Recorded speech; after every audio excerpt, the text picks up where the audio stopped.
Ang kwento ng munting higante mula sa pahina ni Bathala, makinig at mamangha. Sa gitna ng makulay at maulap na bundok malaki, nakatira ang isang pangkat ng mga higante. Lahat sila ay matatangkad at malalakas maliban sa isa. Si Bato ay isang higante, ngunit siya ay kasing liit lamang ng isang batang tao.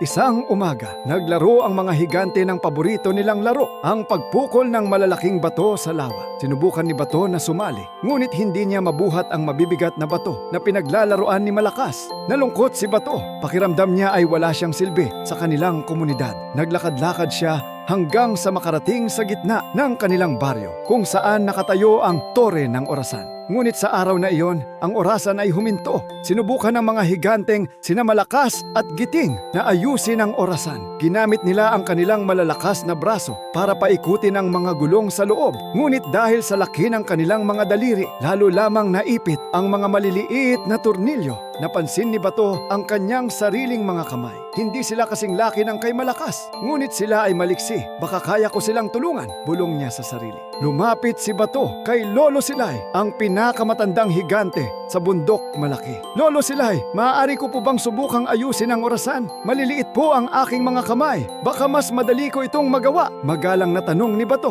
Nag-isip ang matanda at tumango. Pumasok si Bato sa loob ng tore ng orasan. Para sa ibang higante, ang loob ng tore ay masikip at hindi sila makagalaw. Ngunit para kay Bato, ito ay parang isang malaking palaruan. Madali siyang nakapanhik sa mga hagdanan at nakapunta sa likod ng malaking orasan. Doon, nakita ni Bato ang problema. Isang maliit na ibon na nagngangalang Pipit ang naipit ang pakpak sa pagitan ng dalawang gear. Maingat niyang inalis ang mga dumi at dahan-dahang pinalaya ang ibon.